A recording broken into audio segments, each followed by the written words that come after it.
Morning my dear students, कैसे हैं आप लोग। मैं हूं सचिन, आपका फिजिक्स मेंटर, और एक बार फिर से आप सभी का तहे दिल से स्वागत करता हूं आपके अपने यूट्यूब चैनल फिजिक्स गुरु मंत्रा पे। तो आज हम आपके लिए लेकर के आ गए हैं सेमीकंडक्टर का पार्ट नंबर 2।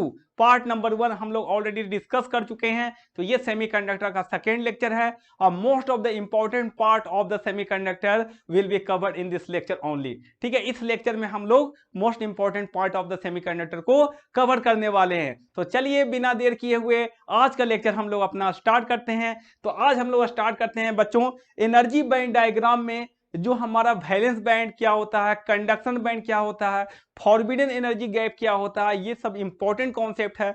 तो ये आपको मैं अभी डिस्प्ले एक्सप्लेन करने जा रहा हूं। तो सबसे पहले देखते हैं, आइए valence band. What is valence band? तो आपने देखा होगा एनर्जी बैंड डायग्राम आपका बना हुआ रहता है, ऊपर में होता है आपका वैलेंस बैंड, नीचे में होता है कंडक्शन बैंड, और ये दोनों के बीच में कुछ फॉरबिडन एनर्जी गैप जिसको ईजी से इंडिकेट किया हुआ रहता है। ठीक है, तो आखिर ये valence band, conduction band, forbidden energy gap ये सब क्या इंडिकेट करता है, इसके बारे में आइए हम लोग डिटेल में चर्चा करते हैं। ठीक है, तो सबसे पहले वैलेंस बैंड।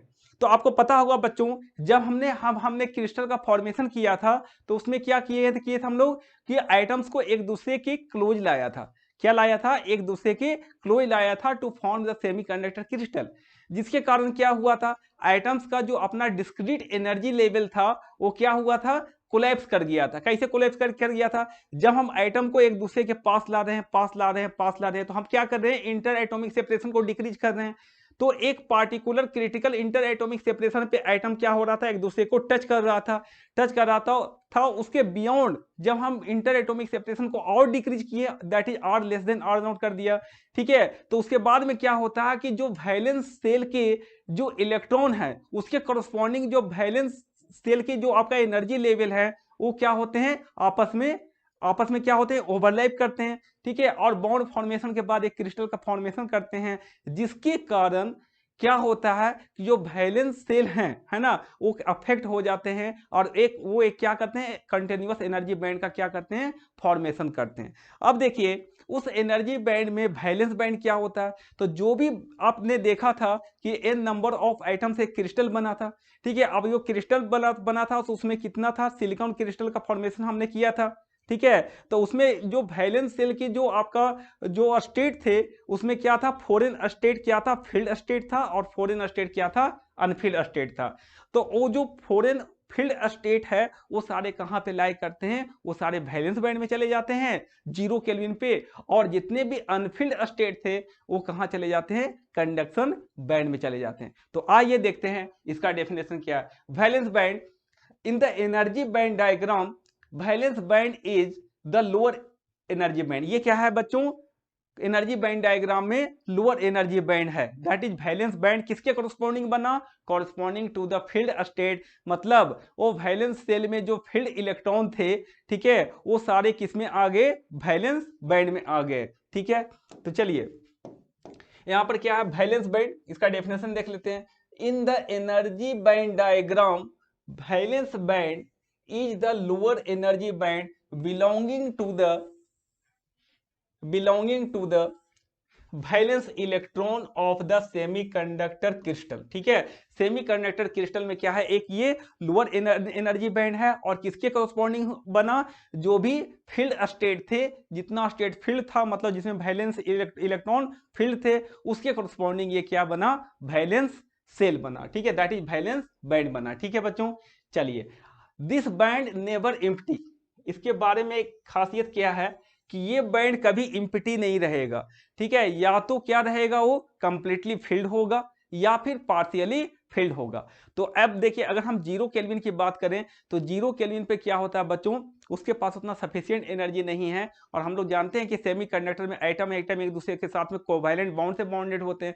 तो 0 केल्विन पे सारे कोवैलेंट बॉन्ड क्या होते हैं, बॉन्डेड होते हैं, जिसके कारण क्या होता है, कोई भी फ्री चार्ज कैरियर वहां पे अवेलेबल नहीं होता है, और हम लोग बोलते हैं कि सेमीकंडक्टर कैसा बिहेव कर रहा है, एज अ इंसुलेटर के जैसा बिहेव कर रहा है। ठीक है, तो अब देखिए उस केस में क्या होगा, 0 केल्विन पर अगर हम बात करें तो सारे कोवैलेंट बॉन्ड क्या होते हैं, बॉन्डेड होते हैं, कोई भी फ्री चार्ज कैरियर अवेलेबल नहीं है। इसका मतलब क्या होगा, सेमीकंडक्टर इंसुलेटर के जैसा बिहेव करेगा, और in that case valence band क्या होगा, कंप्लीटली फिल्ड।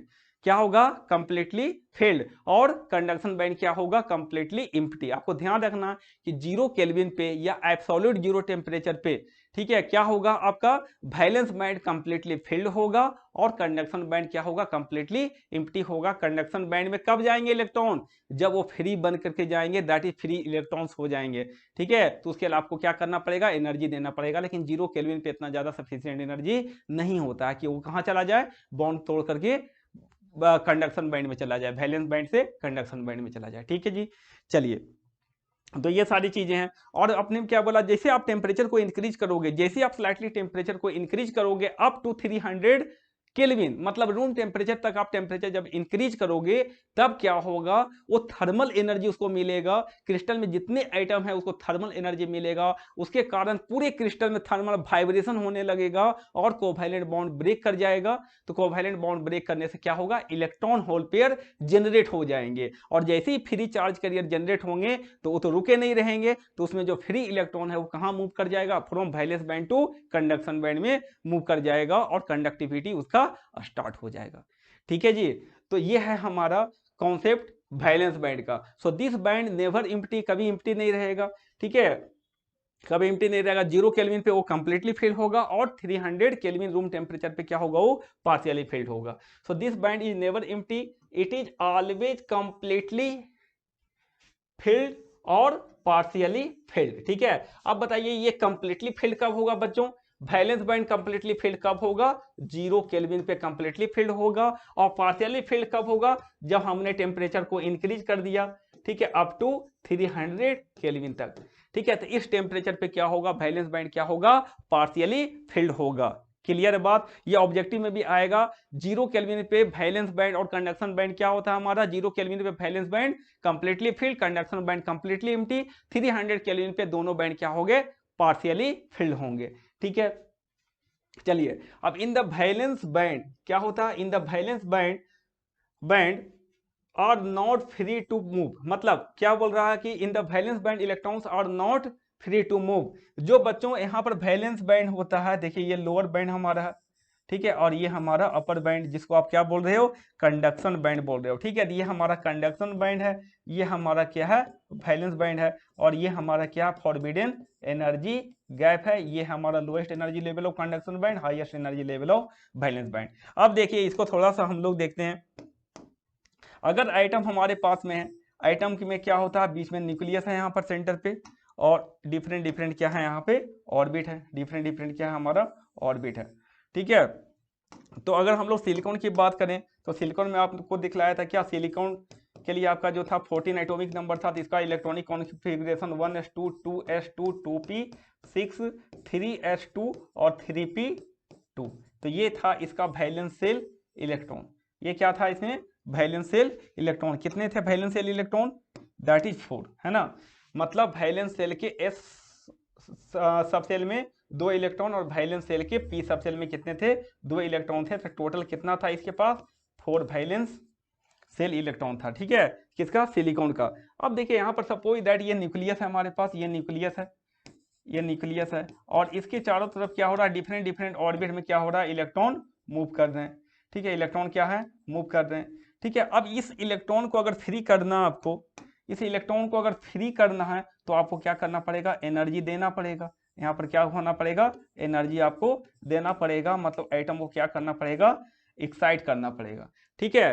तब क्या होगा, यहाँ से एनर्जी लेकर के क्या करेगा, इलेक्ट्रॉन यहाँ से बाहर निकल जाएगा, ठीक है, यहाँ से क्या होगा, बाहर निकल जाएगा। तो उसी के एनालॉजी में हम लोग बोलते हैं कि जब आप टेम्परेचर को क्या करोगे, इंक्रीज करोगे, ठीक है, क्योंकि ये सारे आइटम से ही तो बना, कौन सा, क्रिस्टल, और क्रिस्टल के कॉरस्पॉन्डिंग हम लोग क्या बात करते हैं, एनर्जी बैंड डायग्राम की बात करते हैं, जिसमें वैलेंस बैंड होता है, कंडक्शन बैंड होता है, और फॉरबिडन एनर्जी गैप होता है। तो यहाँ पर देखो, अगर आइटम में आप एनर्जी दोगे, मतलब इसको क्या करोगे, एक्साइट करोगे, तो क्या होगा, वैलेंस शेल के जो इलेक्ट्रॉन है वो क्या हो जाएंगे, बाहर निकल जाएंगे, और ये बाहर निकलेंगे, इसका मतलब ये हुआ कि वो इलेक्ट्रॉन क्या हुआ, वैलेंस बैंड से फ्री होके कहाँ चला गया, कंडक्शन बैंड में चला गया, ठीक है। और यहाँ पर क्या होता है बच्चों, होल्स क्रिएट होता है, मतलब कभी भी एक कोवैलेंट बॉन्ड ब्रेक करेगा तो एक इलेक्ट्रॉन होल पेयर जनरेट होते हैं। क्या जनरेट होते हैं, इलेक्ट्रॉन होल पेयर जनरेट होते हैं, और ये इलेक्ट्रॉन और होल क्या होगा, ऑलवेज पेयर में जनरेट होगा, और पेयर में क्या होगा, रिकम्बाइंड होगा। क्लियर है बात, ठीक है। तो यहां पर देखिए, मतलब एटम को एक्साइट किया, एक इलेक्ट्रॉन यहां से क्या हो गया हमारा, bye getting the thermal energy, या कोई भी तरह का एनर्जी आप दोगे, चाहे आप लाइट एनर्जी दे दो, इल्यूमिनेशन सॉल्व करवा दो, या फिर इलेक्ट्रिक फील्ड अप्लाई कर दो, है ना, किसी भी तरह से हम लोग क्या कर रहे हैं, हमारा इलेक्ट्रॉनिक इमिशन कर रहे हैं यहाँ पर आइटम से। तो यहाँ पर क्या हो रहा है, इलेक्ट्रॉन निकल रहा, मतलब निकल के कहाँ चला जाएगा, वैलेंस बैंड से कंडक्शन बैंड में चला जाएगा, और कंडक्टिविटी यहाँ पर उसका बढ़ जाएगा, ठीक है। चलो अब देखो क्या है, in the valence band electrons are not free to move, क्योंकि वैलेंस बैंड में जो इलेक्ट्रॉन होते हैं ना, वो सारे क्या होते हैं, बॉन्डेड इलेक्ट्रॉन होते हैं, क्योंकि उसको फ्री करोगे तो फ्री इलेक्ट्रॉन तो ऑलवेज किस में चला जाएगा, कंडक्शन बैंड में। याद रखना बच्चों की वैलेंस बैंड में कभी भी फ्री इलेक्ट्रॉन्स नहीं होते हैं, ठीक है, वो सारे क्या होते हैं, बॉन्डेड इलेक्ट्रॉन होते हैं। जैसे ही वो फ्री होगा तो वहां कहां चला जाएगा, वो चला जाएगा कंडक्शन बैंड में। आपको याद रखना है कि free electrons always moves in the conduction band, ठीक है, और होल्स कहां पे मूव करते हैं, वैलेंस बैंड में मूव करते हैं। तो बेसिकली यहां पर देखो, ये वैलेंस बैंड है, ये हमारा कंडक्शन बैंड है। जैसे ये फ्री इलेक्ट्रॉन यहां से क्या होगा, इलेक्ट्रॉन फ्री होगा, वो डायरेक्टली कहां चला जाएगा, कंडक्शन बैंड में चला जाएगा, ठीक है। तो आपको याद रखना है, free electrons always moves in the conduction band, holes moves in the valence band, ठीक है। So in valence band electrons are not free to move, valence band में क्या है, इलेक्ट्रॉन फ्री नहीं है मूव करने के लिए, क्योंकि यहां पर होल्स भी होते हैं, ठीक है। So they are the bonded electron, ये क्या होते हैं, जो वैलेंस बैंड के इलेक्ट्रॉन होते हैं वो क्या होते हैं बच्चों, बॉन्डेड इलेक्ट्रॉन होते हैं। Hence the electron in the valence band do not contribute to the electric current, ठीक है। जो वैलेंस बैंड के जो इलेक्ट्रॉन हैं वो इलेक्ट्रिक करंट प्रोड्यूस नहीं करते हैं, या इलेक्ट्रिक करंट में क्या करते हैं, वो पार्टिसिपेट नहीं करते हैं, या कंट्रीब्यूट नहीं करते। क्यों नहीं करते हैं, क्योंकि वैलेंस बैंड में तो जो इलेक्ट्रॉन है वो बॉन्डेड इलेक्ट्रॉन है, और बॉन्डेड इलेक्ट्रॉन इलेक्ट्रिसिटी थोड़ी ना प्रोड्यूस करते हैं। बॉन्डेड इलेक्ट्रॉन बच्चों जब फ्री होंगे तभी वो क्या करेंगे, कंडक्शन प्रोवाइड करेंगे। क्लियर है बात, ठीक है। तो बॉन्डेड इलेक्ट्रॉन मतलब जो वैलेंस सेल में है वो बॉन्डेड इलेक्ट्रॉन, वो कभी भी क्या होगा, do not contribute to the electric current, है ना, इलेक्ट्रिक करंट में कभी भी कंट्रीब्यूट नहीं करते हैं। क्लियर हो गया कॉन्सेप्ट, जी सर। चलो तो फिर आगे बढ़ते हैं कि आगे क्या है हमारा। अब आगे आते हैं कंडक्शन बैंड। क्या है, in the energy band diagram conduction band is the upper band in which the electrons are not present at 0 kelvin, क्योंकि 0 केल्विन पे क्या है, सारे कोवैलेंट बॉन्ड क्या है, बॉन्डेड है, ठीक है। उसको थर्मल एनर्जी या लाइट एनर्जी या किसी भी फॉर्म ऑफ एनर्जी दोगे तभी क्या होगा, इलेक्ट्रॉन फ्री होंगे, और वो वैलेंस बैंड से कंडक्शन बैंड में जाएगा।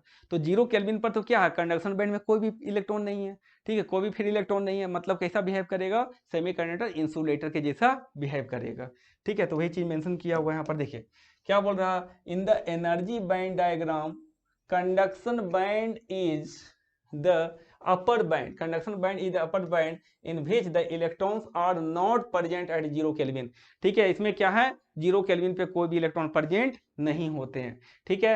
Hence at 0 kelvin semiconductor behaves like insulator, कैसा बिहेव करेगा बच्चों, इंसुलेटर के जैसा बिहेव करेगा, ठीक है। अब देखो क्या करेंगे, अगर हम लोग टेम्परेचर इंक्रीज किया, ठीक है, when the temperature increases up to 300 kelvin, अब हमने क्या किया, टेम्परेचर को रूम टेम्परेचर तक क्या कर दिया, बढ़ा दिया, ठीक है। When the temperature increases up to 300 kelvin covalent bond break, तो क्या होगा, इससे कोवैलेंट बॉन्ड ब्रेक करेगा, और कोवैलेंट बॉन्ड ब्रेक करेगा तो इलेक्ट्रॉन होल पेयर जनरेट होगा, ठीक है। Electrons are and holes are always generated in pair and always recombined in pair, है ना। तो hence by getting the thermal energy the electron will shift to the conduction band, कहां shift हो जाएगा वो इलेक्ट्रॉन, कंडक्शन बैंड में shift हो जाएगा, और जैसे ही वो फ्री इलेक्ट्रॉन कंडक्शन बैंड में जाएगा तो क्या होगा, कंडक्टिविटी उसका स्टार्ट हो जाएगा, कंडक्शन उसका स्टार्ट हो जाएगा, है ना। चलो अब एट 300 केल्विन की अगर हम बात करें तो at 300 kelvin both conduction band and valence band are partially filled, ये मैंने आपको पहले ही बताया। 0 केल्विन पे conduction band completely empty, valence band is completely filled. Temperature जब बढ़ा करके आप टू 300 केल्विन तक ले जाओगे तो दोनों बैंड क्या होंगे, पार्शियली फिल्ड हो जाएंगे। क्लियर बात। सो इन दिस बैंड, अब कंडक्शन बैंड के बारे में बोल रहा है, in this band the electrons can gain the energy from the external electric field. ठीक है, अब जो वैलेंस बैंड में जो इलेक्ट्रॉन गया है, ठीक है, उसको आप एनर्जी दोगे तो क्या करेगा, फटाफट वो कंडक्शन प्रोवाइड करेगा। ठीक है, so and it contribute to the electric current, है ना, क्या बोल रहा है, in this band the electrons can gain the energy from the external electric field and contribute to the electric current. Clear है। जो वैलेंस बैंड में जो इलेक्ट्रॉन होते हैं वो बाउंडेड इलेक्ट्रॉन है। ठीक है, तो वहां पर वो बाउंडेड इलेक्ट्रॉन तो क्या करेगा, वो कंडक्शन प्रोवाइड करेगा नहीं। ठीक है, तो उसके लिए फ्री होना पड़ेगा, और फ्री इलेक्ट्रॉन कहाँ मूव करते हैं, कंडक्शन बैंड में मूव करते हैं। ठीक है, चलिए ये आपको क्लियर हो गया होगा। चलिए आगे बढ़ते हैं बच्चों।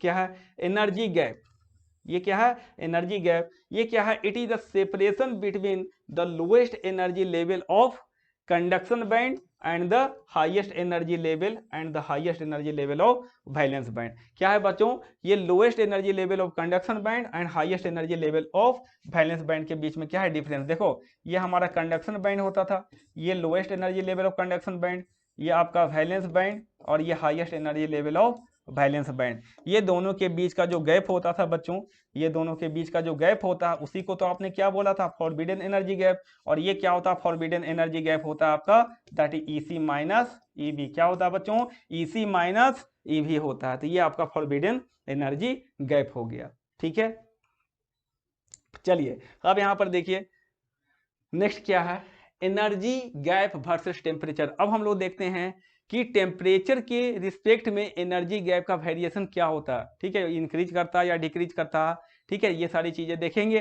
ठीक है, तो बच्चों ऐसा देखा गया कि जब हम टेम्परेचर को बढ़ाते हैं तो सिलिकॉन और जर्मेनियम या किसी भी टाइप का सेमीकंडक्टर में जो आपका एनर्जी गैप होता है वो क्या होता है, स्लाइटली डिक्रीज कर जाता है। तो टेम्परेचर इंक्रीज करेगा तो एनर्जी गैप डिक्रीज कर जाएगा। ठीक है, तो वही चीज है आपका, हम लोग देखते हैं। सो it is found that the energy gap of the semiconductor decreases with increase in temperature, है ना। किसी भी सेमीकंडक्टर में जब हम टेम्परेचर इंक्रीज करते हैं तो उसका एनर्जी गैप क्या होता है, डिक्रीज कर जाता है। क्या होता है बच्चों, डिक्रीज कर जाता है। अब किस तरह से डिक्रीज करता है, कितना डिक्रीज करता है वो देखते हैं। तो फॉर सिलिकॉन के लिए देखो, अगर हम लोग फॉर सिलिकॉन के लिए बात करें तो सिलिकॉन के लिए देखो एनर्जी गैप जो है इलेक्ट्रॉन वोल्ट में हम लोग जनरली क्या करते हैं, उसको मेजर करते हैं। ठीक है, so energy gap in electron volt equal to 1.21 minus 3.6 into 10 to the power of -4 T. और टी क्या है, हमारा टेम्परेचर है इन केल्विन में। किस में बच्चों, इन केल्विन में। टेम्परेचर किस में है, केल्विन में है। ठीक है, ये टेम्परेचर क्या है, केल्विन में। ठीक है, अब देखो यहां पर क्या होगा, अगर आप टेम्परेचर बढ़ाओगे तो क्या होगा, अगर आप टेम्परेचर को बढ़ाओगे, सपोज दैट मैंने टेम्परेचर को इंक्रीज कर दिया, तो जब टेम्परेचर इंक्रीज करेंगे तो ये टर्म क्या होगा, इंक्रीज कर जाएगा। 1.221 में से क्या होगा, ये माइनस होगा, तो ये पूरा ओवरऑल क्या हो जाएगा, डिक्रीज कर जाएगा। इसका मतलब जब हम लोग टेम्परेचर इंक्रीज करेंगे तो एनर्जी गैप क्या होगा बच्चों, डिक्रीज करेगा। ठीक है, अब पुट करके देख लो, दो टेम्परेचर पे आपका क्वेश्चन पूछा जाता है। 0 केल्विन पे जैसे आप 0 केल्विन रखोगे तो ये 0 केल्विन पे क्या होगा, ये पार्ट 0 कितना आ जाएगा, Eg का वैल्यू 1.21 इलेक्ट्रॉन वोल्ट। और अगर आप T का वैल्यू 300 केल्विन रखते हो इसी एक्सप्रेशन में सिलिकॉन के लिए, है ना, तो T का वैल्यू 300 केल्विन रखोगे तो क्या हो जाएगा, हमारा जो आपका एनर्जी गैप आएगा ये आएगा 1.12 इलेक्ट्रॉन वोल्ट। मतलब देखो 0 केल्विन पे कितना था, 0 केल्विन पे था 1.21। ठीक है, और 300 केल्विन पे कितना हो गया, 1.12। मतलब टेम्परेचर जब हमने बढ़ाया 0 kelvin to 300 kelvin, energy gap क्या हो गया, 1.21 से 1.12 हो गया, डिक्रीज कर गया। ठीक है, पहले था 1.21, अब डिक्रीज होकर के रह गया कितना, 1.12। टेम्परेचर कितना था, यहाँ पर 0 केल्विन था, यहाँ पर टेम्परेचर कितना था, 300 केल्विन। तो जैसे ही मैंने टेम्परेचर को क्या किया, बढ़ाया, तो एनर्जी गैप क्या हो गया, डिक्रीज कर गया। उसी तरह से अगर हम जर्मेनियम में देखें तो जर्मेनियम में जो आपका एनर्जी गैप का जो वेरिएशन होता है as a function of temperature, वो कितना होता है बच्चों, 0.785 minus 2.3 into 10 to the power of -4 T. जैसे ही आप टी का वैल्यू 0 केल्विन रखोगे एनर्जी गैप आ जाएगा 0.785 इलेक्ट्रॉन वोल्ट, और टी का वैल्यू जब 300 केल्विन रखोगे तो इसका वैल्यू आ जाएगा कितना, 0.72 इलेक्ट्रॉन वोल्ट। ठीक है, तो ये चार वैल्यू याद रखना है सिलिकॉन के लिए। 0 केल्विन पे 1.21 और 300 केल्विन पे 1.12। जर्मेनियम के लिए कितना होता है बच्चों, दैट इज 0.785 एट 0 केल्विन, और 300 केल्विन पे कितना होता है, 0.72 इलेक्ट्रॉन वोल्ट। ठीक है, चलिए अब नेक्स्ट देखते हैं क्या है। चार्ज न्यूट्रलिटी इक्वेशन, ठीक है। As we know that any type of semiconductor is electrically neutral, किसी भी टाइप का सेमीकंडक्टर हो, whether it is P type, N type, intrinsic और एक्सट्रिंसिक, ये सारे टाइप ऑफ सेमीकंडक्टर क्या होते हैं, इलेक्ट्रिकली न्यूट्रल होते हैं। क्या होते हैं, वो इलेक्ट्रिकली न्यूट्रल होते हैं। तो कभी क्वेश्चन आ जाएगा कि पी टाइप सेमीकंडक्टर, चार option, positively charge, negatively charge, neutral, कौन सा मारोगे, that is neutral. Any type of semiconductor is electrically neutral, और ये एक इंपॉर्टेंट कॉन्सेप्ट है, ठीक है। तो चलिए, अगर एनी टाइप ऑफ सेमीकंडक्टर अगर इलेक्ट्रिकली न्यूट्रल है, मतलब कोई भी बॉडी इलेक्ट्रिकली न्यूट्रल कब होगा बच्चों, जब उसमें टोटल पॉजिटिव चार्ज और टोटल इन नेगेटिव चार्ज क्या होगा, आपस में बराबर होगा। टोटल पॉजिटिव चार्ज और टोटल नेगेटिव चार्ज क्या होगा, आपस में बराबर होगा, ठीक है। अब देखिए टोटल पॉजिटिव चार्ज कहां से आया, देखो Nd प्लस, ये आपका इस पे क्या होगा, पॉजिटिव चार्ज होगा, प्लस जो होल्स हैं उस पे पॉजिटिव चार्ज होगा। अच्छा, नेगेटिव चार्ज कहां पे होगा, जो एक्सेप्टर इंप्योरिटी है, वो एक आपको याद होगा, तो एक्सेप्टर इंप्योरिटी क्या करता है, एक इलेक्ट्रॉन लेकर के क्या कर लेता है, इसमें आपका एक होल है, ठीक है, एक इलेक्ट्रॉन लेकर के क्या बनाता है, नेगेटिव इमोबाइल आयंस बनाते हैं। तो इस पर नेगेटिव चार्ज होगा और साथ में कहां पे होगा, इलेक्ट्रॉन पे नेगेटिव चार्ज होगा।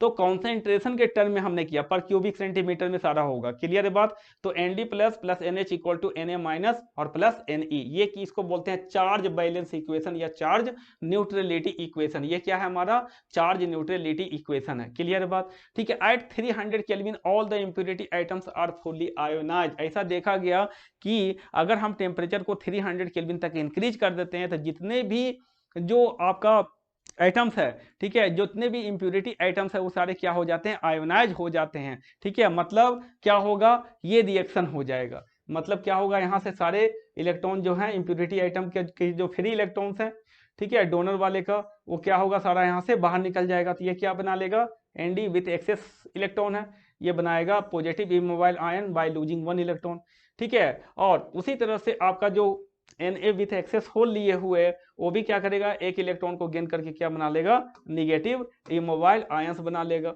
ठीक है। तो ये क्या हो जाएगा, इसका मतलब 300 केल्विन पे क्या होगा, magnitude of Nd plus equal to magnitude of Nd, ठीक है, और magnitude of Na minus equal to magnitude of Na, होगा कि नहीं होगा, ठीक है। जितने इंप्योरिटी एटम है सारे आयोनाइज हो चुके हैं, तो आयोनाइज होने के बाद में जो उसका मैग्नीट्यूड होगा, वही क्या होगा, आपका जो उससे पहले था उसके मैग्नीट्यूड के बराबर होगा, ठीक है। सो अब देखिए यहाँ पर हम लोग बोल सकते हैं, सो Nd प्लस को क्या लिख सकते हैं हम लोग, क्या लिख सकते हैं, Nd, और N इसको क्या लिख सकते हैं आपका, देखो यहाँ पर Nd प्लस एक क्या था, NH था, NH इक्वल टू, अब देखो राइट साइड में क्या है, Na माइनस, तो Na माइनस और प्लस क्या हो गया हमारा, दैट इज Ne।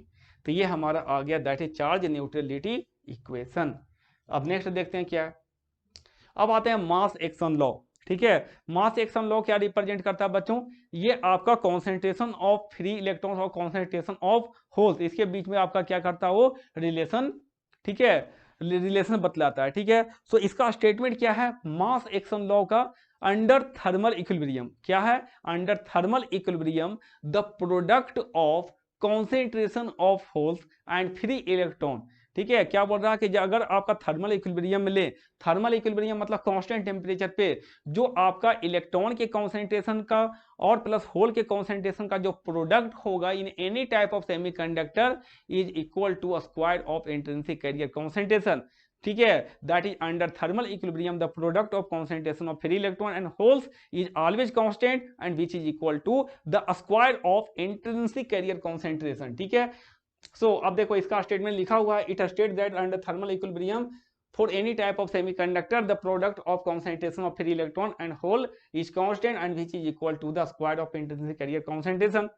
अब किसी भी टाइप ऑफ सेमीकंडक्टर में क्या है, ये concentration of free electrons, concentration of ये क्या है, होल्स है, ये दोनों का जो प्रोडक्ट होगा वो क्या होगा, Ni के स्क्वायर के बराबर होगा। जहां पर Ni क्या है बच्चों, मैंने बताया था, ये रिप्रेजेंट कर रहा है intrinsic carrier concentration, intrinsic carrier concentration क्या रिप्रेजेंट कर रहा है, इंट्रिंसिक कैरियर कॉन्सेंट्रेशन को रिप्रेजेंट कर रहा है, क्लियर है बात, ठीक है। अब एन टाइप सेमीकंडक्टर के लिए अगर हम बात करें तो उसके लिए क्या होता है, Ne जो है ऑर्डिनरली इक्वल टू क्या होता है, Nd होता है, ठीक है। तो अब बताओ उसके लिए अगर हम एन टाइप सेमीकंडक्टर के लिए अगर मास एक्शन लॉ लगाएं तो क्या होगा हमारा, हम लोग बेसिकली क्या करते हैं, मास एक्शन लॉ को यूज करते हैं to find the minority carrier concentration for N type and p type semiconductor. तो फॉर एन टाइप सेमीकंडक्टर के लिए माइनॉरिटी कैरियर क्या होगा, होल होगा। तो जो होल का कॉन्सेंट्रेशन होगा वो क्या होगा बच्चों, देखो यहाँ पर NH का वैल्यू निकाल रहे हैं यहाँ से, तो NH का वैल्यू क्या होगा, NI² अपॉन क्या हो जाएगा, NE होगा, और NE किसके बराबर है, नेल इक्वल टू ND है। ठीक है, तो यही हमारा क्या होगा, NI² अपॉन क्या होगा, NE, और NE किसके बराबर है, ND के बराबर है। ठीक है, उसी तरह से अगर हम 4p टाइप सेमीकंडक्टर में देखें, 4p टाइप सेमीकंडक्टर में तो NH का वैल्यू क्या होता है हमारा, कॉन्सेंट्रेशन ऑफ होल्स किसके वजह से आ रहा है, जब आप उसमें क्या कर रहे हो, एक्सेप्टर इंप्योरिटी मिला रहे हो। ठीक है, तो NH का जो कॉन्सेंट्रेशन नियरली इक्वल टू क्या होगा हमारा, Na के बराबर। तो 4p टाइप सेमीकंडक्टर में जो माइनॉरिटी कैरियर होगा वो फ्री इलेक्ट्रॉन, तो free electron concentration equal to क्या होगा, NI² अपॉन, यहाँ से देखो free electron concentration equal NI² upon Na। ठीक है, क्योंकि NH किसके बराबर है, Na के बराबर है, तो NI² अपॉन कितना हो गया हमारा, दैट इज NI² अपॉन क्या हो गया, NH हो गया। क्लियर है बच्चों, ठीक है। चलिए अब आगे बढ़ते हैं, हम लोग देखते हैं आगे क्या है। ठीक है, note mass action law is use to find the minority carrier concentration, किसके लिए यूज करते हैं, to find the minority carrier concentration for N type and p type semiconductor. कहां पे यूज करते हैं, to find the minority carrier concentration for N type and p type semiconductor. ठीक है, चलिए अब नेक्स्ट देखते हैं क्या। अब आते हैं फर्मी लेवल। फर्मी लेवल क्या रिप्रेजेंट करता है बच्चों, इन the energy band diagram Fermi level represent the energy level eight which the probability of finding the electron is 50%। मतलब एनर्जी बैंड डायग्राम में कंडक्शन बैंड और वैलेंस बैंड के बीच में एक ऐसा एनर्जी लेवल जहां पे इलेक्ट्रॉन की पाई जाने की प्रोबेबिलिटी क्या है, 50% है। कितना बच्चों, 50% है at any temperature T other than 0 kelvin. ठीक है, 0 केल्विन की बात नहीं कर रहे हैं, 0 केल्विन के अलावा जो भी टेम्परेचर होगा उस टेम्परेचर पे किस फर्मी एनर्जी लेवल पे इलेक्ट्रॉन की पाई जाने की प्रोबेबिलिटी क्या होगा, 50% होगा। तो सबसे पहले जो दिया गया that is Fermi Dirac equation, उन्होंने क्या बोला कि कोई भी इलेक्ट्रॉन किसी पार्टिकुलर एनर्जी लेवल ई पे लाई करेगा उसका प्रोबेबिलिटी दिया उन्होंने। ठीक है, ये क्या रिप्रेजेंट करता है, फर्मी डिराक इक्वेशन से, फर्मी डिराक इक्वेशन से क्या रिप्रेजेंट कर रहा है, दैट ये probability of finding the electron किस एनर्जी लेवल पे, at energy level E, probability of finding the electron at energy level E, PE represent the probability of finding the electron at energy level E equal to 1 upon 1 plus e to the power of E minus EF upon KT। ठीक है, अब इसमें क्या करो, E equal to EF put कर दो। जैसे ही आप E equal to EF put करोगे तो probability of finding the electron at this energy level EF कितना हो जाएगा, 1 upon 1 plus e to the power of 0, कितना आ जाएगा 1/2, मतलब कितना हो गया, 50% हो गया। कितना हो गया बच्चों, 50%। मतलब फर्मी एनर्जी लेवल पे ये प्रोबेबिलिटी है, 50% प्रोबेबिलिटी है कि इलेक्ट्रॉन होंगे, 50% प्रोबेबिलिटी है कि इलेक्ट्रॉन नहीं होंगे। मतलब 50% प्रोबेबिलिटी है कि वो फर्मी एनर्जी लेवल से ऊपर होगा, 50% प्रोबेबिलिटी है कि उस फर्मी एनर्जी लेवल से नीचे होगा। ठीक है, अब देखिए यहां पर क्या है, एक और उसका डेफिनेशन है।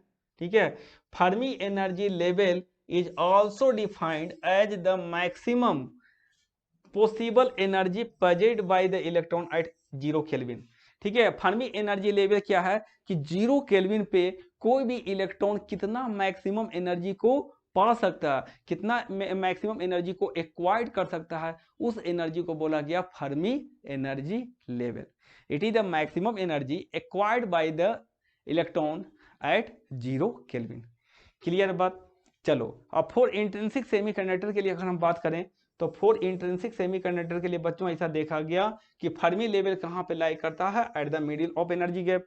तो ये आपका इंट्रिंसिक सेमीकंडक्टर के लिए जो इंट्रिंसिक फर्मी लेवल का लोकेशन है वो कहां पे है, Eg/2 पे है। वो क्या होता है, फॉरबिडन एनर्जी गैप के एकदम मिडिल में लाई करता है। कौन, किसके लिए, फॉर इंट्रिंसिक सेमीकंडक्टर के लिए। जो आपका जो फर्मी लेवल है इसको हमने बोला इंट्रिंसिक फर्मी लेवल, उसका लोकेशन कहाँ, Eg/2 पे है, मतलब exactly at the middle of energy gap. ठीक है, चलिए अब नेक्स्ट देखते हैं। फॉर एन टाइप सेमीकंडक्टर के लिए देखिए, तो फॉर एन टाइप सेमीकंडक्टर के लिए बच्चों आपका क्या होता है, एक डोनर एनर्जी लेवल है और ये क्या है, lowest energy level of conduction band.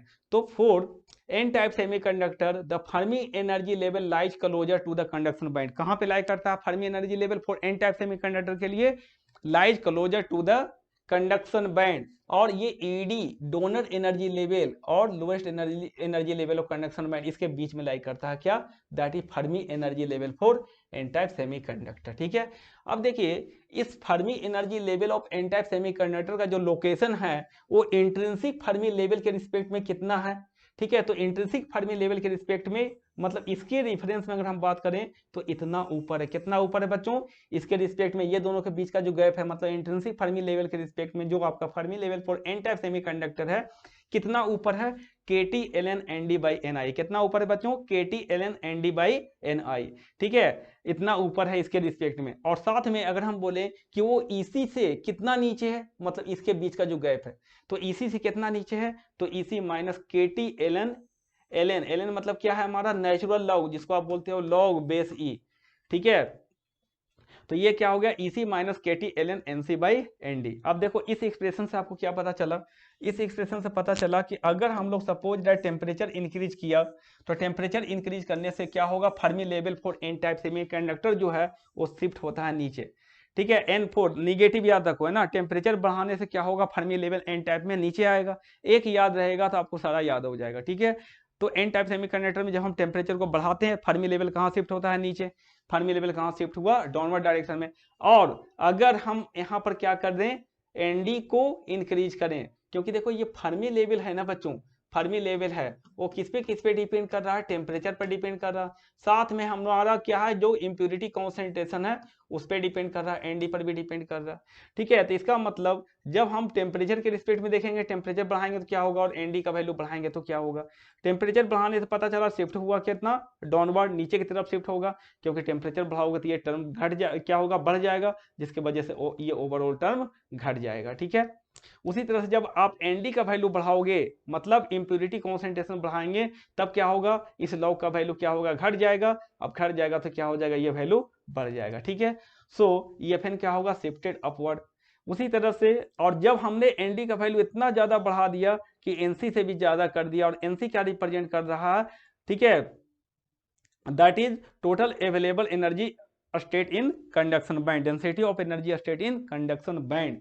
ठीक है, तो ये क्या रिप्रेजेंट कर रहा है, एनसी रिप्रेजेंट करता है density of energy state in conduction band, density of energy state in conduction band, energy state in conduction band, conduction band में डेंसिटी ऑफ एनर्जी स्टेट को रिप्रेजेंट कर रहा है। ठीक है जी, ठीक है, तो आपको याद रहेगा कि एन टाइप सेमीकंडक्टर में अगर हम टेम्परेचर बढ़ाते हैं एन टाइप सेमीकंडक्टर में, तो फर्मी लेवल क्या होता है हमारा, फर्मी लेवल कहाँ शिफ्ट होता है, नीचे। और इसमें अगर हम डोपिंग कॉन्सेंट्रेशन को अगर बढ़ा दें तो क्या होगा, एन टाइप में EFN का वैल्यू क्या हो जाएगा, शिफ्ट हो जाएगा ऊपर, अपवर्ड। ठीक है, और अगर हम लोग एनडी क्या कर दें, ग्रेटर देन एनसी कर दें, तो इस केस में क्या होगा, एनडी ग्रेटर देन एनसी करोगे तो क्या हो जाएगा, एनडी ग्रेटर देन एनसी। तो मान लो कि हमारा क्या हो जाएगा, एनडी ग्रेटर देन एनसी का मतलब क्या हो गया, मान लो मैंने कर दिया कि एनडी इक्वल टू 2NC कर दिया, तो क्या हो जाएगा, ये ln क्या हो जाएगा, हाफ, और ln हाफ का वैल्यू निगेटिव निगेटिव निगेटिव हो जाएगा पॉजिटिव, मतलब ये टर्म हो जाएगा EC प्लस समथिंग,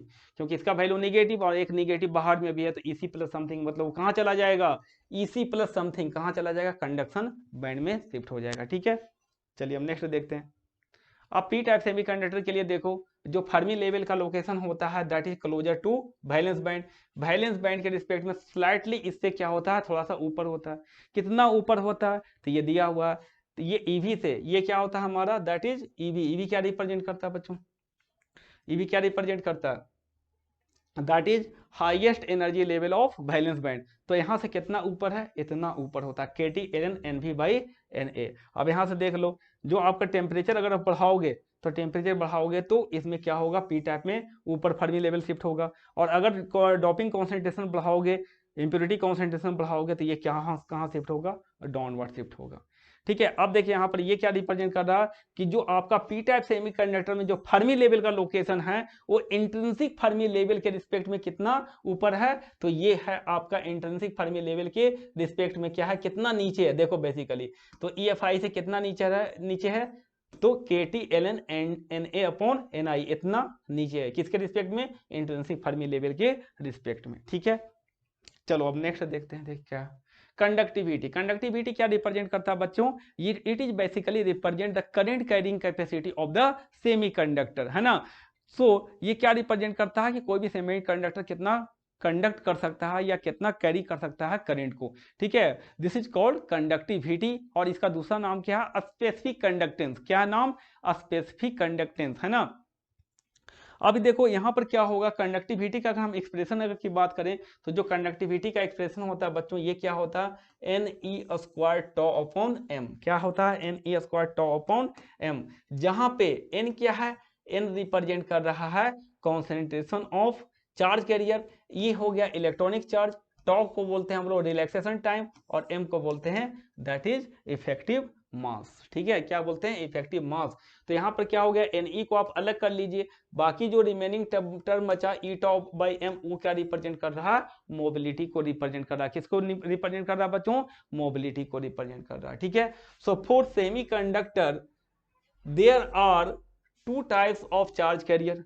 कौन कौन सा होता है, that is free electrons and holes, दो तरह का चार्ज कैरियर होता है। इसलिए फॉर सेमी कंडक्टर के लिए अगर हम बात करें तो सेमी कंडक्टर के लिए जो आपका कंडक्टिविटी होगा बच्चों, सेमी कंडक्टर के लिए क्या होगा, दैट इज, अब यहां पर देखो, यहां पर क्या, ये तो म्यू हो गया, तो इसको हम लोग बोल सकते हैं that is an into E into mu.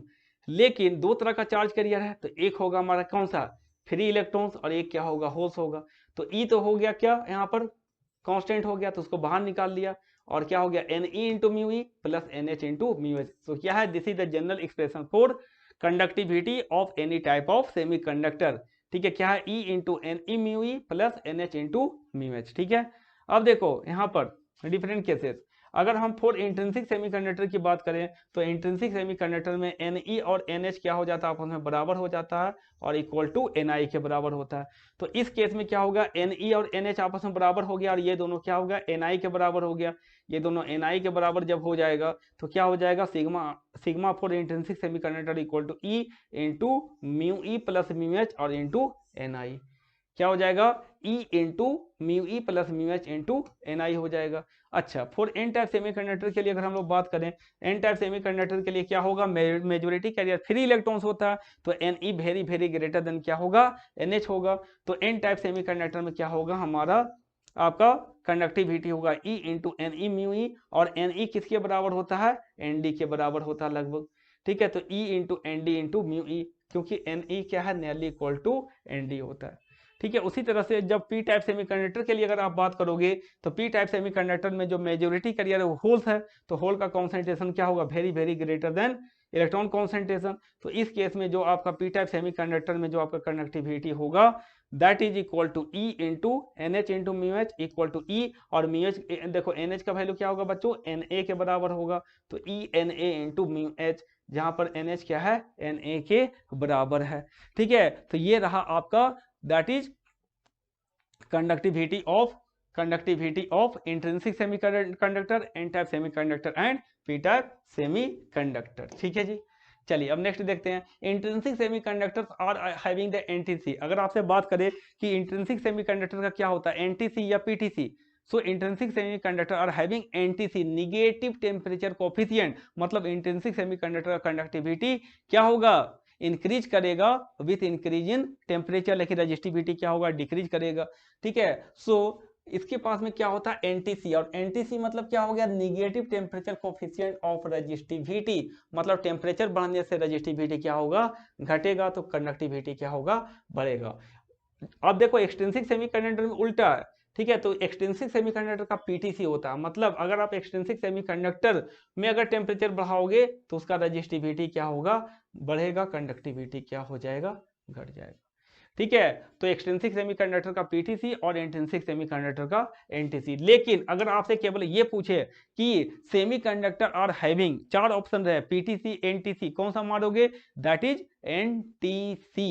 क्या मारोगे, एनटीसी, निगेटिव टेम्परेचर कोफिशिएंट। अगर आपका केवल ओवरऑल सेमीकंडक्टर के बारे में पूछा है, ये मेंशन नहीं किया है कि वो इंट्रिंसिक है या एक्सट्रिंसिक है, ठीक है। अब आते हैं मोबिलिटी।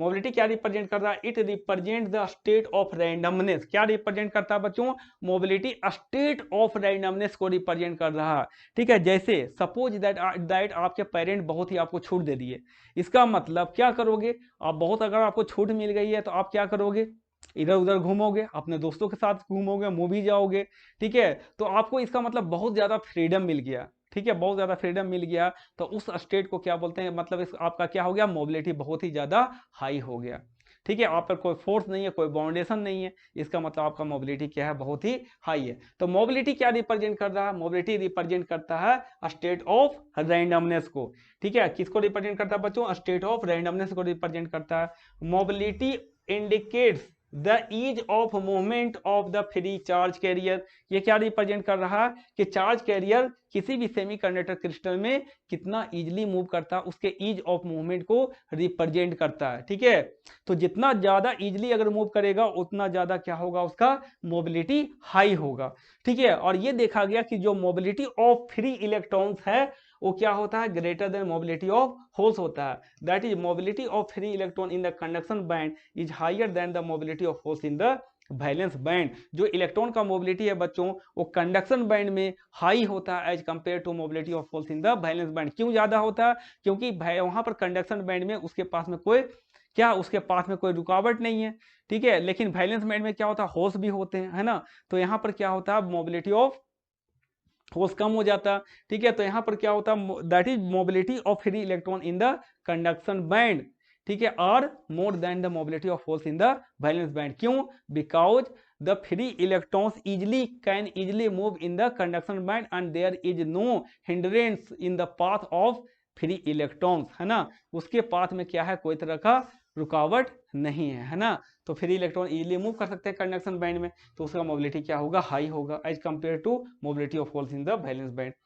अच्छा, it is given by, mobility का जो एक्सप्रेशन है वो क्या है बच्चों, mu equal to E tau upon M, जहां पर ई क्या है, इलेक्ट्रॉनिक चार्ज, है ना, और टाउ क्या है, रिलैक्सेशन टाइम, और एम क्या है, इफेक्टिव मास। एम क्या रिप्रेजेंट कर रहा है, इफेक्टिव मास को, और टाउ रिप्रेजेंट कर रहा है रिलैक्सेशन टाइम को रिप्रेजेंट कर रहा है। क्लियर है बात। चलिए अब नेक्स्ट देखते हैं क्या है। नेक्स्ट है some important point about the holes. Holes क्या होते हैं, तो बेसिकली होल्स जो होता है बच्चों, that is the deficiency of electron in the covalently bonded crystal. मतलब कोवैलेंटली बॉन्डेड क्रिस्टल में जो डेफिशिएंसी होगा इलेक्ट्रॉन का, उसी जगह पे क्या होगा, होल एग्जिस्ट करेगा। तो होल का जो कॉन्सेप्ट आया बच्चों, वो क्या आया, किसके वजह से आया, ड्यू टू अनअवेलेबिलिटी या डेफिशिएंसी ऑफ इलेक्ट्रॉन की वजह से आया। मतलब होल क्या है, का कोई अपना एग्जिस्टेंस नहीं है, मतलब वो फिजिकल पार्टिकल नहीं है, ठीक है। It is only the imaginary concept, it is only the imaginary particle, जिसके मास को एज्यूम किया गया कि अगर वहां पर इलेक्ट्रॉन नहीं है तो उसका मास कितना है हमारा होल का, that is mass of electron के बराबर है।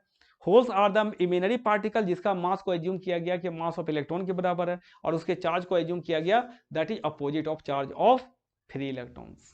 क्लियर बात, ठीक है।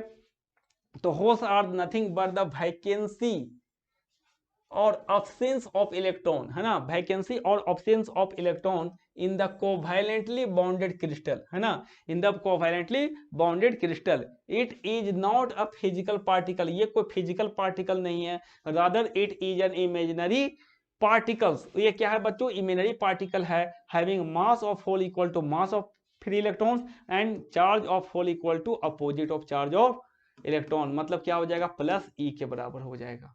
क्लियर है, माइनस माइनस क्या हो जाएगा, प्लस ई के बराबर हो जाएगा, ठीक है। अब क्या हो जाएगा यहाँ पर देखो, the effective mass of holes, है ना, इफेक्टिव मास ऑफ होल्स होगा, जो क्या होगा बच्चों, that effective mass of holes क्या है, that is greater then effective mass of free electron. और मोबिलिटी क्या है, इनवर्सली प्रोपोर्शनल टू इफेक्टिव मास। तो जिसका इफेक्टिव मास क्या होगा, ज्यादा होगा, उसका मोबिलिटी कम होगा। तो होल्स का इफेक्टिव मास ज्यादा होता है, इसलिए उसका मोबिलिटी क्या होगा, कम होगा। Effective mass of holes is greater then effective mass of electron free electron, इसलिए मोबिलिटी ऑफ होल क्या होगा, less than mobility of free electrons. अब आते हैं ड्रिफ्ट वेलोसिटी। ड्रिफ्ट वेलोसिटी क्या है बच्चों, ये आपने करंट इलेक्ट्रिसिटी में भी पढ़ा होगा। ड्रिफ्ट वेलोसिटी क्या है, जब हम किसी भी कंडक्टर में के दोनों टर्मिनल के क्रॉस वोल्टेज लगाते हैं, ठीक है, तो जब आप पोटेंशियल डिफरेंस क्रिएट करते हो या इलेक्ट्रिक फील्ड अप्लाई करते हो अक्रॉस द एनी सेमीकंडक्टर या कंडक्टर के क्रॉस, इसके दोनों टर्मिनल के क्रॉस क्या करते हो, एक इलेक्ट्रिक फील्ड अप्लाई करते हैं। देन क्या होता है, after applying the electric field the electron का एक नेट मूवमेंट हो जाता और उनका एक एवरेज वेलोसिटी हो जाता, ठीक है, in the opposite direction of electric field, उसको हमने क्या बोला था, दैट इज ड्रिफ्ट वेलोसिटी, है ना, that is the velocity acquired by the free electron under the influence of the electric field is called drift velocity. और same to same definition अब यहाँ पर हम लोग बात करेंगे किसमें, सेमीकंडक्टर में, क्या बोलेंगे, द एवरेज वेलोसिटी, क्या है, the average velocity of the charge carrier in the presence of electric field, ठीक है, average velocity of the charge carrier in the presence of electric field. और लो फील्ड रीजन के लिए हम लोग बात करते हैं यहाँ पर सब, ठीक है, जिसमें ओम्स लॉ वैलिड होता है बेसिकली। तो इस केस में आपका जो drift velocity directly proportional to electric field होता है, तो VD इक्वल टू क्या हो गया, म्यू इंटू ई। तो इसमें ग्राफ अगर इसका देखोगे तो एक स्ट्रेट लाइन होगा, ठीक है, अगर आप यहाँ पर देखोगे इसका ग्राफ दैट इज VD, और वर्सेस अगर इलेक्ट्रिक फील्ड का देखोगे तो लो फील्ड रीजन में ये क्या है, स्ट्रेट लाइन होगा, क्या होगा बच्चों, एक स्ट्रेट लाइन होगा, ठीक है। अब नेक्स्ट देखिए क्या, पीएन जंक्शन, ठीक है, पीएन जंक्शन में क्या है बच्चों, it is a single crystal of silicon और germanium doped in such a manner that 1/2 portion of it acts like the p-type semiconductor and another half portion acts like n-type semiconductor। क्या है, एक आपने single crystal of semiconductor लिया, एक side आपने क्या किया, एक्सेप्टर इंप्योरिटी मिलाया, मतलब Na मिला to form the p-type semiconductor, एक साइड आपने क्या किया, डोनर इंप्योरिटी मिलाया दैट इज Nd मिलाया, जिसकी वजह से n-type सेमीकंडक्टर बना, ठीक है। और एक ही क्रिस्टल पे, एक ही आपका सिलिकॉन या जर्मेनियम के प्योर क्रिस्टल पे क्या हो रहा है, ये सारा चीज कर रहे हैं, ठीक है। एक साइड क्या बनाया, p-type सेमीकंडक्टर, एक साइड क्या बनाया, n-type सेमीकंडक्टर बनाया। लेकिन फिर ये देखा गया कि 2 टाइप्स ऑफ सेमीकंडक्टर को डायरेक्टली आप ज्वाइंट तो इस तरह से नहीं कर सकते, मतलब वो दोनों से क्या होता है, ओमिक कॉन्टैक्ट क्रिएट नहीं किया जा सकता, मतलब जो p-type सेमीकंडक्टर और n-type सेमीकंडक्टर, जो 2 डिफरेंट टाइप्स ऑफ सेमीकंडक्टर हैं, वो कभी भी ओमिक कॉन्टैक्ट में फॉर्म नहीं होंगे, ठीक है, वो ऑलवेज क्या होगा, एक रेक्टिफाइंग कॉन्टैक्ट फॉर्म करेगा, ठीक है। तो पीएन जंक्शन जो डायोड होता है वो ऑलवेज क्या होता है, रेक्टिफाइंग डायोड होता है, ठीक है, वो ओमिक कॉन्टैक्ट वहां पर नहीं बनता है, ठीक है। So it is a single crystal of silicon और germanium doped in such a manner that 1/2 portion of it acts like p-type semiconductor and another half portion will act like n-type semiconductor, ठीक है, another half behaves like n-type semiconductor and 1/2 portion will act like p-type semiconductor। अब देखो आपने एक single crystal लिया, एक side मिलाया Na, दूसरे साइड मिलाया Nd, Na मिलाया बना p-type सेमीकंडक्टर, इधर मिला क्या बना, n-type सेमीकंडक्टर, एक जंक्शन बना P और N के बीच में, ठीक है। तो यहाँ पर क्या हुआ, लेटर ऑन दो एक मेटालिक कॉन्टैक्ट यहाँ से पुल किया जाता है to form the two terminals. यहाँ पर क्या है, ये है हमारा कैथोड जो N से डायरेक्टली कनेक्टेड है, और जो डायरेक्टली P से कनेक्टेड है वो क्या है हमारा, दैट इज एनोड, ठीक है, ये है एनोड और ये क्या है, कैथोड, है ना। So the two separate semiconductor, है ना, जो two different type of semiconductor हैं, that can't have the continuous contact, इनके बीच में कंटिन्यूअस कांटेक्ट नहीं हो सकता, और जब कंटिन्यूअस कांटेक्ट नहीं होगा तो वो ओमिक कांटेक्ट नहीं होगा, ठीक है। So they can't have the continuous contact at the atomic level, hence the PN junction form is not the ohmic type, rather it is rectifying type. ये कैसा जंक्शन बनता है बच्चों, ये एक रेक्टिफाइंग टाइप जंक्शन बनता है, क्लियर है। चलिए अब नेक्स्ट देखते हैं आगे क्या है। अब आता है PN junction under open circuit condition. सबसे पहले हम लोग क्या देखते हैं, PN junction under open circuit condition, मतलब उस पीएन जंक्शन को ऐसा ही छोड़ दिया गया, ठीक है, बाहर से कोई बैटरी वगैरह कुछ एनर्जी सोर्सेस नहीं कनेक्ट किया, और उसको ओपन सर्किट छोड़ देंगे तो क्या क्या होगा बच्चों, जैसे आप उसको ओपन सर्किट छोड़ोगे तो यहाँ पर पी टाइप सेमीकंडक्टर है तो यहाँ पर मेजोरिटी कैरियर होल्स होगा, और यहाँ पर एन टाइप सेमीकंडक्टर है मेजोरिटी कैरियर क्या होगा, फ्री इलेक्ट्रॉन्स होगा। सो यहाँ पर इस पीएन जंक्शन के अक्रॉस क्या है हमारा, इस पीएन जंक्शन में कॉन्सेंट्रेशन ग्रेडियंट डेवलप हुआ।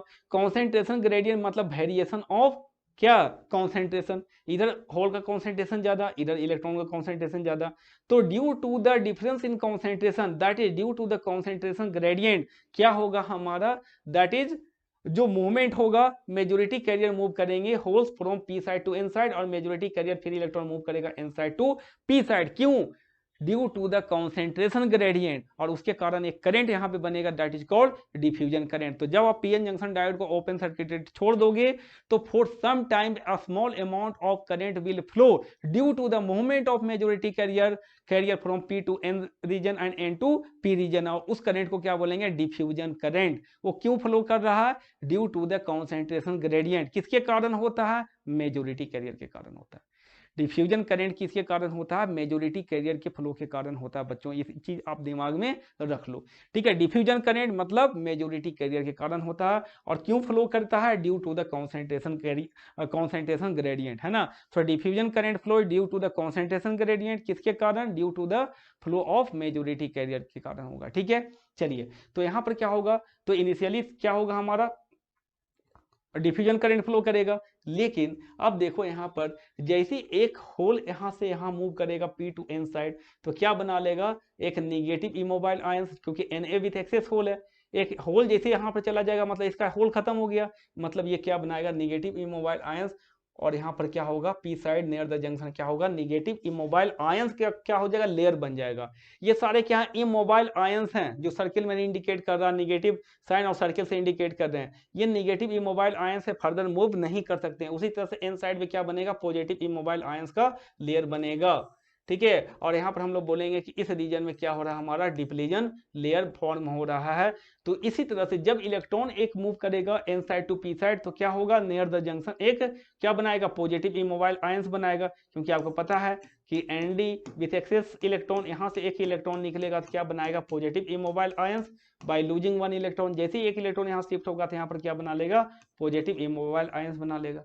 तो ये क्या होगा, धीरे धीरे जिस तरह से डिफ्यूजन होते चला जाएगा, एक होल मूव किया, एक निगेटिव इमोबाइल आयन, दूसरा होल मूव किया, दूसरा निगेटिव इमोबाइल आयन, उसी तरह से इधर से एक इलेक्ट्रॉन मूव किया, एक पॉजिटिव इमोबाइल आयन दूसरा मूव किया, और दूसरा पॉजिटिव इमोबाइल आयन।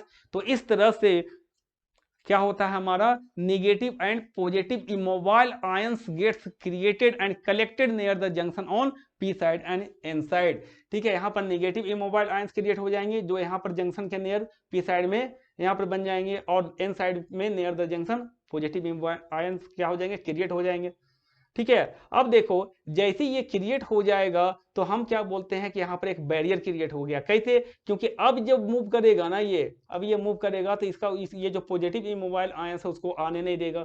उसी तरह से ये इलेक्ट्रॉन अब जो मूव करना चाहेगा तो इसका निगेटिव इमोबाइल आयंस को क्या कर देगा, इधर धकेल देगा, ठीक है। मतलब उसको इधर रिपेल कर देगा। जब यहाँ से होल्स जाएगा तो उसको बोलेगा नहीं जाने दूंगा, इधर ही रिपेल कर देगा इसका जो पॉजिटिव इमोबाइल आयंस है। तो आफ्टर सम टाइम क्या होगा बच्चों, to counterbalance the diffusion current, एक क्या होगा, इस रीजन में एक ड्रिफ्ट करंट फ्लो करेगा, ठीक है। और वो क्या करेगा, उसको काउंटर बैलेंस कर देगा, और नेट करंट क्या हो जाएगा, जीरो हो जाएगा। कैसे, अब देखो यहाँ पर क्या है, ये डिप्लीजन रीजन में अब क्या हुआ, ये पॉजिटिव इमोबाइल आयन और निगेटिव इमोबाइल आयन, जिसके कारण की वजह से क्या होगा, एक हमारा इलेक्ट्रिक फील्ड इधर इंड्यूस हो जाएगा, किस डायरेक्शन में, from N to P side. तो यहाँ पर क्या होगा, एक इलेक्ट्रिक फील्ड इंड्यूस्ड हो जाएगा, और हम लोग बोल सकते हैं कि यहाँ पर क्या होगा, एक पोटेंशियल भी क्रिएट होगा इस रीजन में, जिसको हम लोग क्या बोलते हैं, बैरियर पोटेंशियल बोलते हैं। और जैसे ही ये बैरियर पोटेंशियल क्रिएट हो जाता है, that will oppose the further diffusion, वो फर्दर डिफ्यूजन को क्या कर देगा, स्टॉप कर देगा, ठीक है। मतलब एक बार बैरियर पोटेंशियल क्रिएट हो गया तो फर्दर डिफ्यूजन नहीं होगा, मतलब मोमेंट ऑफ मेजोरिटी कैरियर क्या हो गया, हमारा स्टॉप हो गया। तो अब देखो, अगर moment of majority career stop हो गया, मतलब उसको काउंटर बैलेंस करने के लिए एक क्या आ गया, एक ड्रिफ्ट करंट आ गया, जो फ्लो करेगा किधर, from N to P region. और किसके कारण होगा, एक ड्रिफ्ट करंट फ्लो करेगा, क्या फ्लो करेगा बच्चों, ड्रिफ्ट करंट फ्लो करेगा किधर, from N side to P side. तो यहाँ पर हो जाएगा हमारा जे टोटल ड्रिफ्ट करंट। ये किसके वजह से फ्लो किया, due to the induce electric field. जो इंड्यूस इलेक्ट्रिक फील्ड इस रीजन में आया, किधर, फ्रॉम, किधर है electric field, from N to P side. तो जिधर इलेक्ट्रिक फील्ड होगा उधर ही नेट ड्रिफ्ट करंट फ्लो करेगा इसी डायरेक्शन में, ठीक है। अब देखो जरा यहाँ पर देखो, ये क्या है हमारा डिफ्यूजन के लिए, देखो आपका होल का डिफ्यूजन किधर हो रहा है बच्चों, होल का डिफ्यूजन हो रहा है P side to N side, इधर इलेक्ट्रॉन का डिफ्यूजन हो रहा है इधर। तो इसके कारण जो डिफ्यूजन करंट बनेगा इधर उल्टा, देखो इलेक्ट्रॉन का जो मूवमेंट है उसके कारण करंट क्या होगा, पॉजिटिव में होगा। होल का मूवमेंट जिधर है उधर ही उसका डिफ्यूजन करंट होगा, है ना। जिधर पॉजिटिव चार्ज मूव करता है उसका करंट उधर ही होता है, जिधर निगेटिव चार्ज फ्लो करता है उसके अपोजिट में उसका करंट होता है। तो देखो यहाँ पर होल का डिफ्यूजन करंट भी इस डायरेक्शन में, इलेक्ट्रॉन का भी डिफ्यूजन करंट इस डायरेक्शन में, तो नेट डिफ्यूजन करंट किस डायरेक्शन में, तो नेट डिफ्यूजन करंट फ्लो करेगा इस डायरेक्शन में from p region to N region. ठीक है, ठीक है, तो ये हमारा नेट डिफ्यूजन करंट है। So diffusion current flows due to the majority carrier, किसी कारण फ्लो करता है, मेजोरिटी कैरियर के कारण फ्लो करता है। अब देखो JH डिफ्यूजन, होल के कारण डिफ्यूजन करंट और इलेक्ट्रॉन के कारण डिफ्यूजन करंट दोनों सेम डायरेक्शन में ऐड हो जाएंगे। ठीक है, तो ये दोनों हो गया नेट डिफ्यूजन करंट जो p side to N side flow कर रहा है, क्या, डिफ्यूजन करंट। और ड्रिफ्ट करंट किधर फ्लो करेगा, from N side to P side flow करेगा, और इसको क्या करेगा, काउंटर बैलेंस कर लेगा, और स्टेडी स्टेट कंडीशन में नेट करंट क्या हो जाएगा, जीरो हो जाएगा। ठीक है, when the holes diffuse from P side to N side, ठीक है, it creates negative immobile ions, वही सब कहानी लिखा हुआ है। ठीक है, similarly when the electron diffuse from N side to P side, it creates the positive immobile ions. ठीक है, so hence after some time क्या होगा हमारा, सो similarly when the electron diffuse from N side to P side create the positive immobile ions which is collected near the junction on N side, सारा चीज बता दिया, यहाँ पर कलेक्ट हो रहा है। Hence a barrier of positive charge and negative immobile ions, है ना, a barrier of positive and negative immobile ions are created which opposes the further diffusion, and we say that to counterbalance the diffusion current, a drift current is set up in the opposite direction to induce electric field, due to induce electric field। जो इस region में जो electric field induce हुआ उसके वजह से एक drift current बना इस डायरेक्शन में, जो क्या करेगा, उस डिफ्यूजन करंट को काउंटर बैलेंस कर लेगा और नेट करंट को क्या कर देगा, जीरो कर देगा। और हम लोग जानते भी हैं कि ओपन सर्किटेड में नेट करंट जीरो होना भी चाहिए। क्लियर है बात। तो आफ्टर सम टाइम क्या होगा, नेट करंट क्या हो जाएगा, जीरो होगा under steady state condition, net current equal to zero. मतलब ड्रिफ्ट करंट और डिफ्यूजन करंट एक दूसरे को काउंटर बैलेंस कर लेंगे और नेट करंट क्या हो जाएगा, जीरो हो जाएगा। अब नेक्स्ट देखिए क्या डिप्लीजन रीजन क्या है। It is the region which consist of equal positive और negative immobile ions, जो वहां पर p साइड में नेगेटिव इमोबाइल आयंस बना और n साइड में पॉजिटिव इमोबाइल आयंस का जो लेयर बना, वो पूरा रीजन जो बना उसको हम लोग क्या बोलते हैं, डिप्लीजन रीजन। क्यों डिप्लीजन रीजन नाम पड़ा, क्योंकि it is depleted of charge career, जितना पॉजिटिव इमोबाइल आयंस बना किधर, n साइड में, उतना ही नेगेटिव इमोबाइल आयंस बना p साइड में, तो नेट चार्ज क्या होगा उसमें, आपका जीरो होगा। और उस डिप्लीजन रीजन में कोई फ्री चार्ज कैरियर नहीं है। Depletion region consist of immobile ions जो फर्दर मूव नहीं कर सकते हैं, वो एक बार क्रिएट हो गया तो क्रिएट हो गया, वहीं पे जाके फिक्स हो जाता है। क्लियर है बात। सो डिप्लीजन रीजन में क्या होता है, जितना नेगेटिव इमोबाइल आयंस उतना ही पॉजिटिव इमोबाइल आयंस होगा और नेट चार्ज क्या होगा उसके अंदर, जीरो होगा। ठीक है जी, चलो द डिप्लीजन रीजन में क्या है हमारा, so and it is the region which consist of positive and negative immobile ions, किससे बना हुआ, पॉजिटिव और नेगेटिव इमोबाइल आयन से बना हुआ। Hence the net charge in the depletion region equal to zero, net charge उसमें क्या है, जीरो है ना। The depletion region is also called transition region. क्यों बोलते हैं, क्योंकि क्या कर रहा है, डिप्लीजन रीजन सेपरेट कर रहा है टू रीजन को, दैट इज पी रीजन और एन रीजन, उसको सेपरेट कर रहा है, इसलिए इसको क्या बोला जाता है, ट्रांजिशन रीजन, जो कि सेपरेट कर रहा है पी साइड और एन साइड को, है ना। पी टाइप और एन टाइप सेमीकंडक्टर को सेपरेट करने वाला region is also called transition region. Clear बात, ठीक है। चलिए, it is also called space charge region, इसको हम लोग क्या बोलते हैं बच्चों, स्पेस चार्ज रीजन भी बोलते हैं। क्या बोलते हैं, स्पेस चार्ज रीजन। क्यों, क्योंकि यही एक रीजन है जहां पर इमोबाइल आयंस प्रेजेंट है, जहां पर चार्जेस प्रेजेंट है। हालांकि नेट चार्ज जीरो है लेकिन चार्जेस प्रेजेंट तो हैं, ठीक है।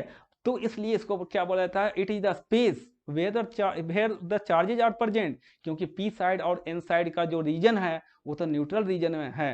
क्योंकि p साइड में देखो या तो जर्मेनियम सिलिकॉन के एटम्स हैं या फिर एक्सेप्टर और डोनर इंप्यूरिटीज हैं, जो कि क्या ओवरऑल न्यूट्रल है।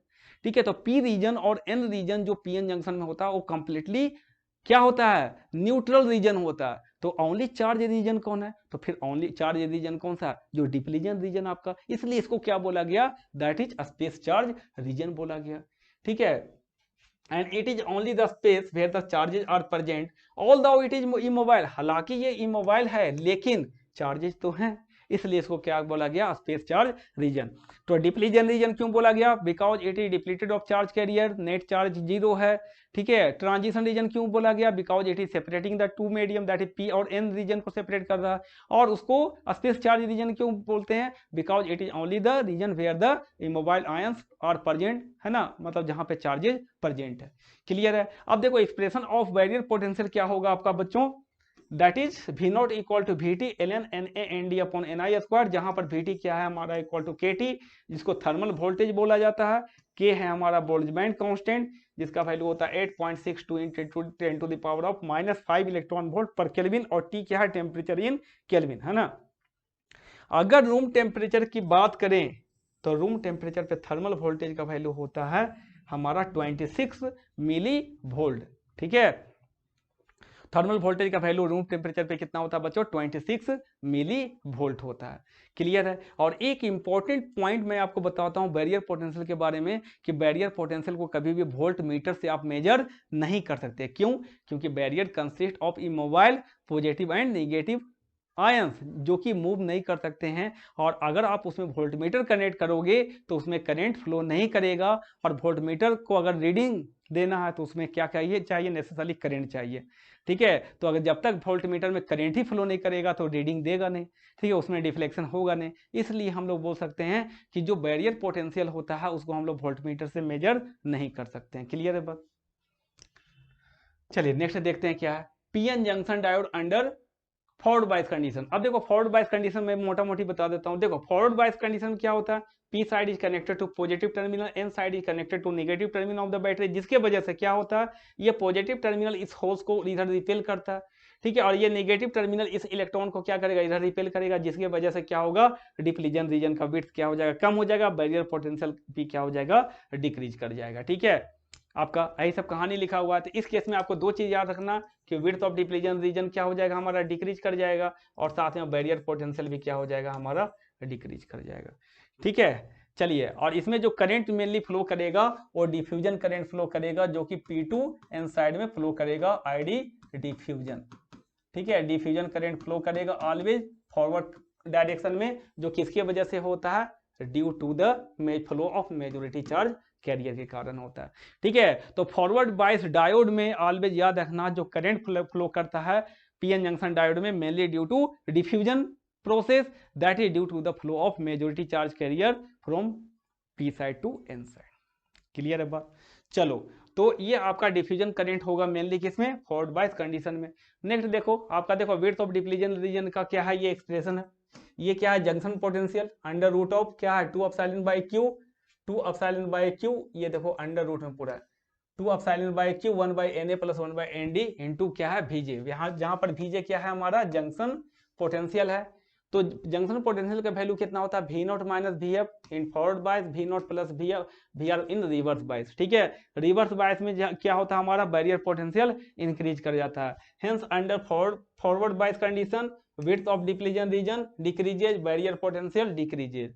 ठीक है, अंडर फॉरवर्ड बायस कंडीशन जो टोटल डिफ्यूजन करंट होता है that is greater than drift current. Open circuit condition में क्या हुआ था, ये डिफ्यूजन करंट और ड्रिफ्ट करंट आपस में एक दूसरे को काउंटर बैलेंस कर लिया था, नेट करंट 0 था, लेकिन यहाँ पर डिफ्यूजन करंट क्या होता है, फॉरवर्ड बायस में ग्रेटर देन ड्रिफ्ट करंट होता है। Hence we can say that the forward bias current in the PN junction diode is mainly due to the diffusion process, that is due to the flow of majority charge carrier, है ना। चलो अब देखो PN junction diode under reverse bias, जैसे आप reverse bias करोगे मतलब negative terminal connected to P side, positive terminal connected to N side, जिसके वजह से क्या होगा, negative terminal of the battery क्या करेगा, होल को इधर अट्रैक्ट करेगा, positive terminal of the battery इधर से इलेक्ट्रॉन को क्या करेगा, अट्रैक्ट करेगा, जिसके वजह से विड्थ ऑफ डिप्लीजन रीजन क्या हो जाएगा, बढ़ जाएगा, और बैरियर पोटेंशियल भी देखो यहाँ पर बैरियर पोटेंशियल बढ़ जाएगा, ऑब्वियसली दिख रहा होगा, यहाँ पर क्या होगा, दो लेयर बन गया है ना। तो width of depletion reason increase करेगा और बैरियर पोटेंशियल भी क्या होगा, रिवर्स बायस में इंक्रीज करता है। ठीक है, क्लियर है। इसमें भी लिखा हुआ आपका कि बैरियर पोटेंशियल क्या होगा, इंक्रीज करेगा, और विड्थ ऑफ डिप्लीजन रीजन भी क्या होगा, इंक्रीज करेगा।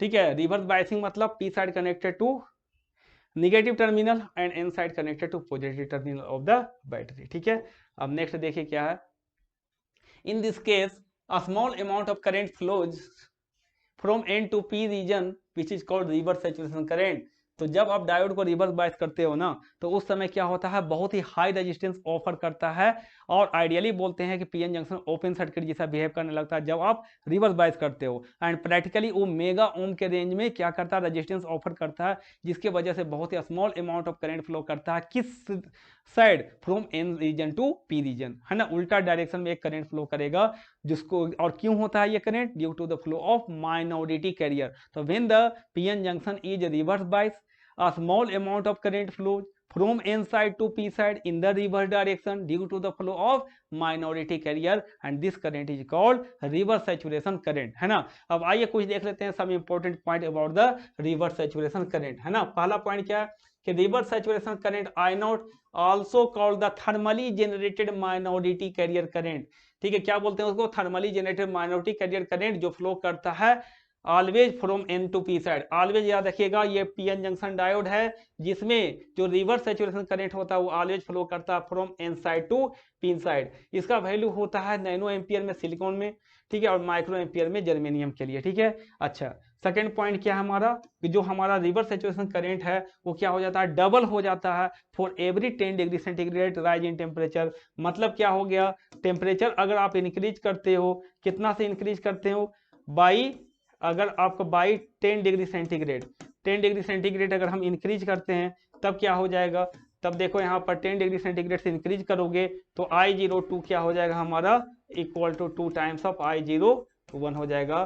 सो reverse saturation current double for every 10 degree centigrade rise in temperature. और आई नोट के बारे में सबसे इंपॉर्टेंट पॉइंट क्या है कि it is independent of biasing voltage, most important, मतलब बाइसिंग वोल्टेज चेंज कर करके आप रिवर्स सैचुरेशन करंट को चेंज नहीं कर सकते हैं। जो रिवर्स सैचुरेशन करंट है वो क्या है, हाईली सेंसिटिव टू टेम्परेचर है, वो टेम्परेचर डिपेंडेंट करंट है, वो एक thermally generated minority carrier current है जो कि इंडिपेंडेंट होता है बाइसिंग वोल्टेज से। और एक चीज और बताओ, यहाँ पर जो थर्मल स्टेबिलिटी है किसी भी डायोड का या पीएन जंक्शन का, that is inversely proportional to I naught. मतलब क्या हो गया, जिसका आई नॉट का वैल्यू ज्यादा है उसका थर्मल स्टेबिलिटी क्या है, थर्मल स्टेबिलिटी उसका क्या है, कम है। जिसका आई नॉट का वैल्यू ज्यादा है उसका थर्मल स्टेबिलिटी क्या है बच्चों, कम है।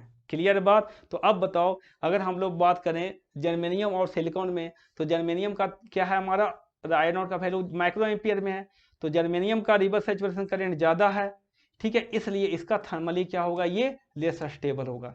क्या होगा, थर्मली लेस स्टेबल होगा, कौन, germanium, as compare to silicon. ठीक है, तो इस लेक्चर में बस इतना ही है, ठीक है। और इसका जो और पार्ट बच गया है, ठीक है, रेक्टिफाइड, ठीक है, एंड फोटो इलेक्ट्रॉनिक डिवाइसेस, इसकी चर्चा करेंगे। और अगर ट्रांजिस्टर होगा तो ट्रांजिस्टर को भी हम पढ़ाएंगे, और लॉजिक गेट। हालांकि ट्रांजिस्टर और लॉजिक गेट और जेनर डायोड को इस बार क्लास 12 के बोर्ड एग्जाम के सिलेबस से हटा दिया गया है, लेकिन फिर भी हम लोग नेक्स्ट जो वीडियो में डिस्कस करेंगे zener diode as a voltage regulator, ठीक है, फिर हम डिस्कस करेंगे डायोड एज ए रेक्टिफायर, और उसके बाद हम डिस्कस करेंगे ट्रांजिस्टर के बेसिक कॉन्सेप्ट के बारे में, और साथ में लॉजिक गेट। ठीक है, तो चलिए इस लेक्चर में इतना ही, और मिलते हैं हम आपसे नेक्स्ट वीडियो में। तब तक के लिए thank you very much and bye bye.